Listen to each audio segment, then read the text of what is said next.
Hi everyone, so today I'm going to be doing a makeup date and it's not all that different from the last few, which is a lot of purchases and there's still more coming. I can't believe it. I feel like it's always like a full month of just like crazy purchasing and then I'm finally like, all right, hit the brakes, and it's just like too much damage too late. So we'll see what it's like. But yes, if you are new to my makeup dates, this is where I talk about my recent empties, my recent purchases, any changes in my collection. Since I do often like do Franken makeup and like shift around my packaging and things like that, I'm just kind of a little crazy like that. So I do have a few things to talk about, and hopefully I'll cover everything that happened in the last week here. So, all right, let's first do empties because like at least I have some, but I have a probably double or triple the amount of purchases that came in, so we'll talk about it. All right, the first one here is a big one. This one's my J.R. Watkins body lotion. I was mixing this in with something else, and yeah, I don't really care for the scent or anything. I think I got it on sale somewhere, so that's why I picked it up. It wasn't like a super obnoxious scent, but it was like enough of a scent for me to be like, no thanks, I probably won't repurchase this. So this one is empty. And then I will talk about these two. These two are actually pretty exciting. I did recently refill my loose powder. That's not the right one.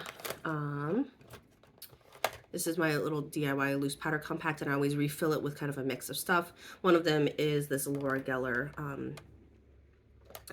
like baked foundation basically, and I'm done with it. I basically just like scrape out like a quadrant every time I was using it. I did organically hit pan in this earlier this year, and then from then on I was using it in my loose powder, and yeah, it was a nice mix in. It made it just, it deepened the powder up just enough. So yeah, I'm kind of glad it's done. I've been kind of waiting for this because when I got it, it was already used, and the packaging was starting to do this little flimsy thing, you know, where it's like not very fun to use anymore. So yeah, this one's done. I haven't found a way to reuse packagings with the with the Godet. I think this is what it's called, the terracotta pan that's used to bake the foundation. So I probably won't be keeping this around. I'll just put it in my empties, and that's that. All right. Oh, that one just fell down. It's all good. Okay, the next one, let me talk about this one first. This is the recent mascara that I just, not open, but like this is one of those like empty mascara tubes. I decorated it with some nail stickers to make it look kind of cute. And then I recently, and I'm still actually dealing with a little bit of conjunctivitis or pink eye. Probably got it from one of my kids. I've been recently, if you can hear my voice, like been dealing with a cold too. So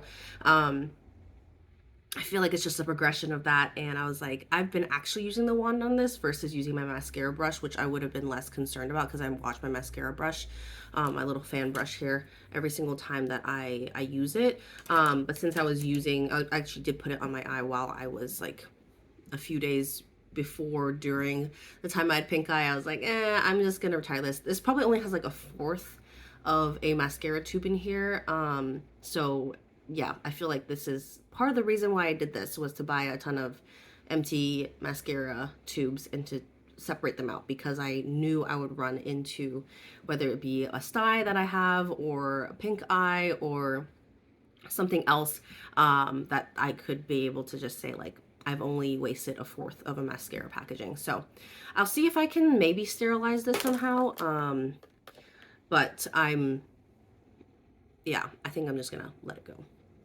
All right, the last one here is a Franken. Actually, that's a good segue into one of the quote purchases that I had. Basically, I was trying to figure out, one, I have this Powder Kiss Velvet Blur Slim Stick from MAC in the shade Brick Through, and it's a really pretty red. I don't think I can dig out enough to show you guys. Actually, maybe I will, because I was planning on showing you guys kind of the comparison shades anyways. I have to use a brush for this. Okay, I think I got just enough. Okay, so this is Brick Through. It's kind of like a ready neutral. Hopefully you can see that. And then, so yeah, so I dug it out of here. I really do like this packaging. It's quite weighty, which feels really nice. Like I can literally hear like a weight in there sometimes. But I wasn't really using this shade because it does pull off quite dark on me and a bit warm for my liking. So I think I'm gonna probably put something else in here and like have this nice packaging, but use something that's a little bit more wearable for me. So yes, I've counted this as a like a Franken empty.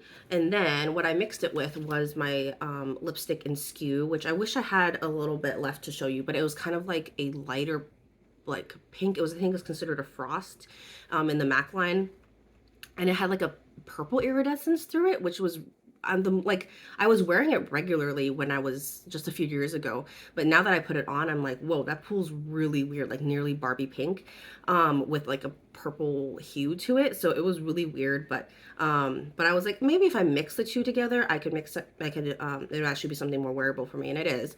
So this is the lipstick that I ended up making. I have a lipstick mold, and it has like a little cat on it, if you can see that, with some flower imprints, and it didn't turn out perfectly towards the bottom, but I think towards the top it still kind of has, you can still kind of see it. So that's the color I came up with. I'll swatch it for you. So as you can see, it's a little bit more cool tone because of the Skew color, and then it still has that kind of reddish warm undertone from Breakthrough, which I think is actually still quite pretty. So so this is much more wearable. I'm not going to pull this out just yet because I'm trying to use up another lipstick of mine, but yeah, I'm really glad to have made something that's much more wearable for me, and it feels like a new lipstick. I did get a new lipstick too. So actually, let me talk about the two other new lipsticks that came into my collection too, because one, I have a friend that watches my videos, and we've been really trying to figure out a dupe for one of these lipsticks. So I did get a Glambot order and a MAC order, so I'm holding both of them in my hand. Glambot, if you don't know, is like a resale site.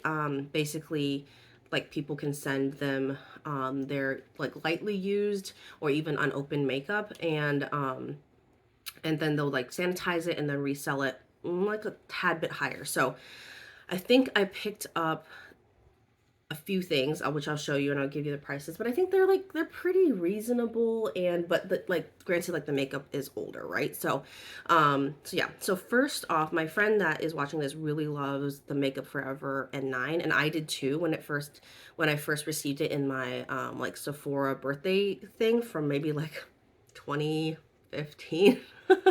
like we're definitely pushing, I think, just about 10 years on this lipstick. Like, I looked up the manufacturing date on this, and this is about 10 years old, to be honest.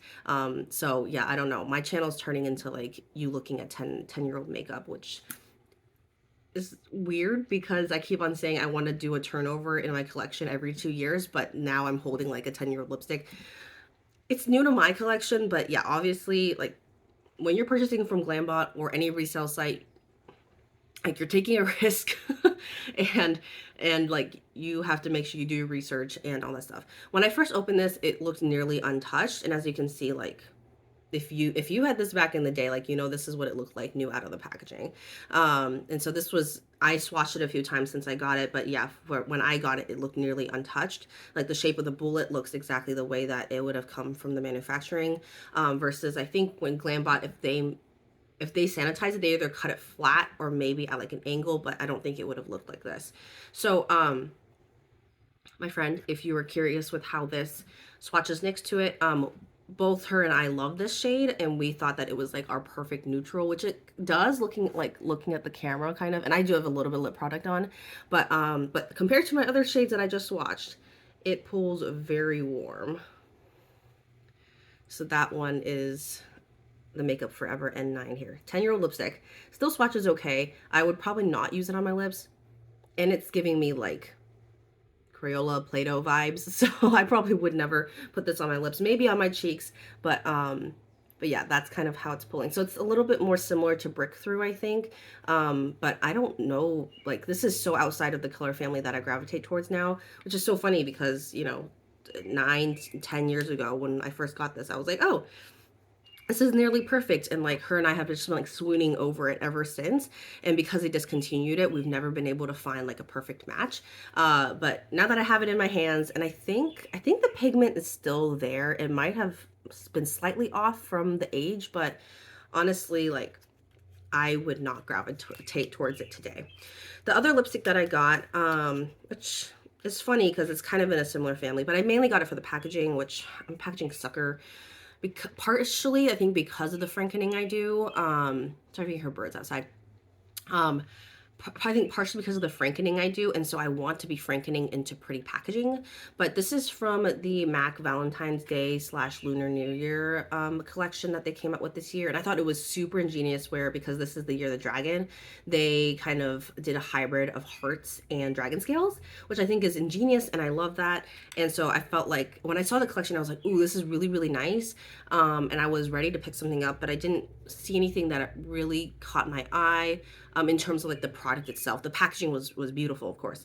So when I went on sale, I was like, all right, I'm just gonna grab something because I do have a gift card, and I think part of it also speaks to me being Chinese that I want to participate in the Lunar New Year celebrations. Obviously, 4 months late now, but albeit that I have something from the collection and I don't have like other red lipstick packaging otherwise, and like I don't know, MAC lipstick or like MAC limited edition stuff to me at least is like hit or miss, a little tacky, a little out there, like a little extra, and doesn't necessarily make like a aesthetically like streamlined, you know, makeup collection look.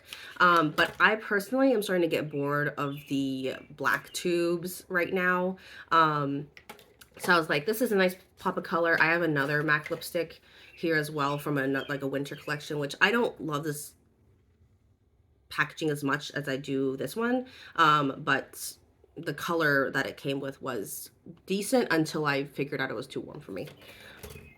Things shift. So anyways, I'm sure you're just waiting for me to swatch it. This is in the shade Sweeter Cinnamon, which is a warmer shade, and I think is a take off of like one of their matte shades called Sweet Cinnamon. So this is Sweeter Cinnamon in the Luster Glass formula, which I prefer, which is kind of like their glossy formula. So that's that there. That's Sweeter Cinnamon. As you can see, it's looking very, very close to Brick Through. Brick Through is a matte formula. So, oh, sorry, my nail right here is looking really nasty. Let me point with this finger. So yeah, Sweeter Cinnamon is this one. And I think this one is kind of that reddish, which I told you, like, I don't gravitate towards these reddish formulas now, but I think at some point, because of the Luster Glass formula, I think this will be a lot more wearable for me versus the Brick Through one. So, so yeah, I'm glad I have this. I was already eyeing a similar shade in the MAC line anyways, called PDA, not PDA, Business Casual, which was, I was looking up swatches online and someone said that it was similar. So I think I'll probably do what I can with this first before I pick that one up. And also the packaging is just, I mean, the detail is just really, really cool. Let's see if I can zoom in. Like it's like kind of a little bit 3D and raised, and isn't that just cool? I don't know.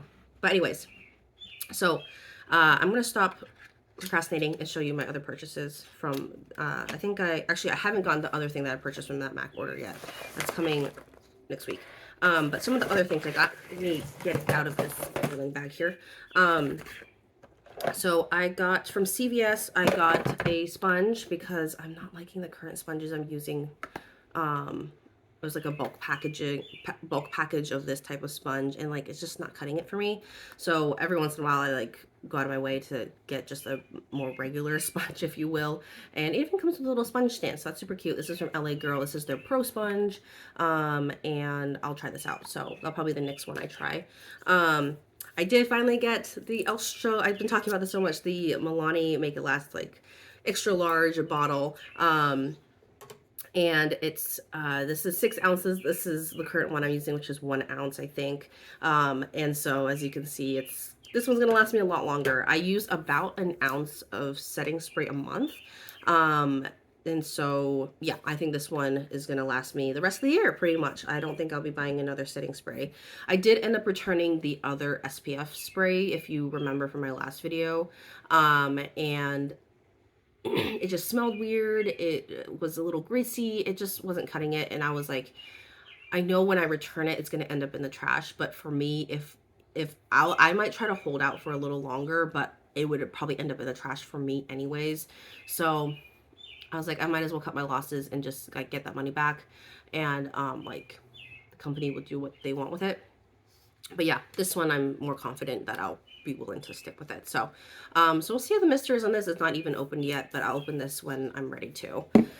All right, and then in one of my last Sephora hauls, I did, let's see, I think I ended up purchasing a duplicate, which was weird. So I ended up returning the duplicate, didn't open it. So hopefully they can resell that. But I did get a backup of my Sephora Super Glow Cleansing Powder. I do love this a lot. I really like cleansing powders. And I ran out of the last one. Got something different from Amazon and just want to go back to this. So picked up another one of those. Okay, now, oh, and with the Sephora order, I also got a mini Tower 28. This was part of like the 100-point perk thing. And I'm growing my mini lip collection. I now have 3 mini lip products.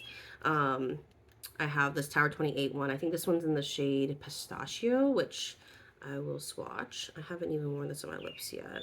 It's quite wearable. So that's that gloss right there. And then I have a mini Dior gloss. And so this one's, I think funny enough, this one might be larger than the Tower 28 one. So the Dior gloss is right on the bottom there. I think this Dior gloss is 2 milliliters and this one only has 1.8, if I'm not mistaken. Yeah, 1.8. So it looks a little larger, but not in terms of the amount. And this is a mini Tarte Maracuja Juicy Lip, which is so cute as well. I don't think I've even swatched this one. And this one is in the shade Rose. So I think they're all in this similar color family. I don't think they're that far off. Yeah, that's the bottom one there. So, sorry, try to hide behind my hand here. So yeah, those are the 3 mini products in my collection. Ooh, I just like totally just jammed it. All right, I'll fix that one later. But yeah, I can see myself probably reusing, especially the Tarte packaging. The other ones, it'll really depend on how easy it is to take out the stopper and like put other stuff in. But yeah, they're super cute on my vanity. I don't reach for them super often because I am waiting to like bring them on trips and stuff instead. But yeah, anyways. All right, now onto the Glambot order. So you already saw the lipstick that I got, and then I got, it was a very nostalgic order for me. And this is the trouble with Glambot for me, at least, is when I hop on and I'm like, find nostalgic things that I wanted 10 years ago. I'm like, I have to have it because I need to fulfill that, you know, younger Jamie dream of owning those and getting to experience that for myself. So 2 of the items are discontinued. One of them is, a newer, but you know, coming from Glambot, it's about 4 years old. I did look up all the manufacturing dates. I can kind of tell you where they land. Okay, so the first one, that is not boring, but I've always wanted to own an Hourglass product. I can never seem to find I don't want to shell out for the large palette because I already have other things that are similar in my collection, but just to have something that's like Hourglass seems very nice.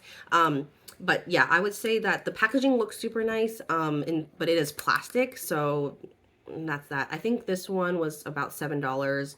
The lipstick I showed you earlier was $4 priced on their website. So take that with what you will. This is in Luminous Light. This is one of their ambient lighting powders. And I would say it feels so soft. Oh my goodness. Probably softer than some of the other baked products that I have in my collection. It is a little light for me. I would say it's more of like an under eye setting powder. So I'll probably start using it like that somewhat soon because I've been doing more concealing around my under eyes. But I'm hoping that it'll be nice. All right, these 2 are super nostalgic and they were still in their boxes.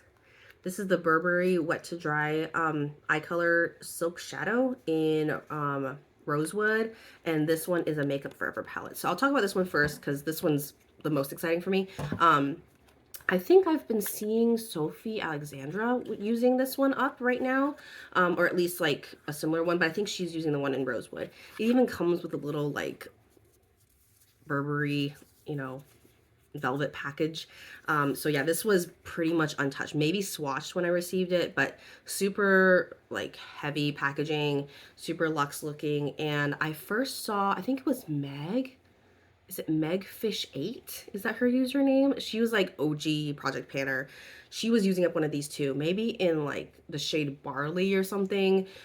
But yeah, this has stuck with me forever, obviously. And when I saw it on their website, I was like, I think I just need to pick something up in that packaging, more than anything else. So this is not counting towards against my beauty bank. This is just, you know, nostalgic for me. So this is what it looks like inside. I don't think the even applicator was used at all. I swatched it slightly there on the kind of on the top there. But yeah, so this shade is, it reminds me of Satin Taupe a little bit from MAC, but not as, I'm gonna start swatching on this side. But definitely much sheerer. I would say like, yeah, a lot more wearable for me because Satin Taupe for me can be a bit dark. So yeah, I'm just really excited to have this in my collection. It's a magnetic packaging. Like, I don't know, who can go wrong with magnetic packaging? So yeah, really beautiful. I'm just really glad this is in my collection now, and I can let old Jamie be happy with that. This one I was really debating on, even when I first saw it. Like when it first came out, I like didn't think I would ever pick up this one specifically. I thought I would pick up the neutral one, but I just couldn't. I felt like I every once in a while, when I'm decision making, I go by like, what decision am I not going to regret? Right? Like I just go for that one, even if it looks crazy and even if it feels crazy, that I just do it anyways. And this is one of them. This is the Makeup Forever palette in, it's a 9 artist shadow in, I think it's like the second version. It's just like called Shadows 2. But this is heavy. I did not expect this to be heavy. Like I feel like the ones we see now are just like cardboard and with like even like a plastic mirror, like very, but this looks like, it feels like it has like a glass mirror inside and is heavy and like, it has some weight to it. So, and most of it I think is in the lid here. But this is the palette, and this was $7 on the Glambot site. Can you believe it? And this one is, let me take off the plastic protector. This looked untouched. I swatched it, so you'll see me kind of my swatch marks in there, but otherwise this was untouched. And yeah, there's some super special shadows in here. Like I don't buy eyeshadow palettes very often. I try to really buy palettes that I will use, but this is just like, I remember looking at it on the website and just like dreaming about owning this palette in particular. I don't know why, like this one in particular. So yeah, I will swatch it for you because I don't think I'll have another really chance to do that. This one is surprising. This one's kind of actually like a purplish shade, which I don't know if that's going to show up on camera or not. But yeah, a lot of these shades I honestly won't wear very often. I think at some point I'll probably challenge myself to pull this out and to use it. And the quality of the shadows are still quite good despite it being around 10 years old. This one's really pretty. And like, whilst I think some of like, it might not be as vibrant as it used to be, but I'm okay with that because I'm not one to wear super vibrant colors. But as you can see, like, especially that shimmer, like it still picks up quite beautifully. All right, now we're moving on to the really colorful shades down here. Let me see where to start. I just did that one. Let me do the blue one. These pink and purple matte ones don't pick up very well, but that's fine. I don't see myself using them very often. Oh, there's my ugly fingernail. Sorry. But yeah, the blue one's really pretty. And then these last, let's see, which ones did I just do? Purple. Okay, I have this one, the dark purple one, and then this green one. That's actually a shifting one. Like, I don't think you saw that very often back then, like 10 years ago. Well, I'm running out of arm space. So yeah, this is a beautiful palette. The only one that I have like this in my collection. And I have like a weird, I don't know, I have like a weird perspective towards colorful eyeshadows because one, I don't use them. So I don't need them in my collection, but two, when I do want to play with them, I kind of want to have options there. And I've done things before of like buying cheap eyeshadows and like, or like really like sample pans, which I don't think that's a thing anymore. But yeah, but I think I don't do it very often. And so I was like, I think I'm just going to let myself, one, that it's such a nostalgic palette for me, but to that now I have a few shades to play with when I want to. And yeah, we'll kind of see what ends up happening down the road with this palette. I have a feeling it might end up being Frankened. It might, I might challenge myself to hit pan on a few of these things, but yeah, very happy with this. I think mainly, again, it comes down to packaging. Like, this is just so cool. I feel like this encompasses, one, my aesthetic a bit, just super simplistic, but with like something a little fun. And I remember looking at the volume 1 version, and it was just like all neutrals because that was what was inside. But this one had the colorful one, and that, yeah, this is kind of crazy now. So $7 and it's mine. So yeah, that's where I'm at. I still have a few things coming in the mail. I can't believe it. I have succumbed again into a few things. Um, Mostly justifiable against my lip bank, but or my Project Lip Lab beauty bank. But it is a lot to bring into my collection and figure out like where things go and how soon I'll use them and things like that, given just the age of some of these things that I have in my collection now. But right now, for now, I will just enjoy that I have them in my collection, and then as time goes on, hopefully you'll keep watching. I'll update you in terms of how I will incorporate them into my usage goals. So that's it for today. Thanks so much for watching, and I'll see you in my next one. Bye.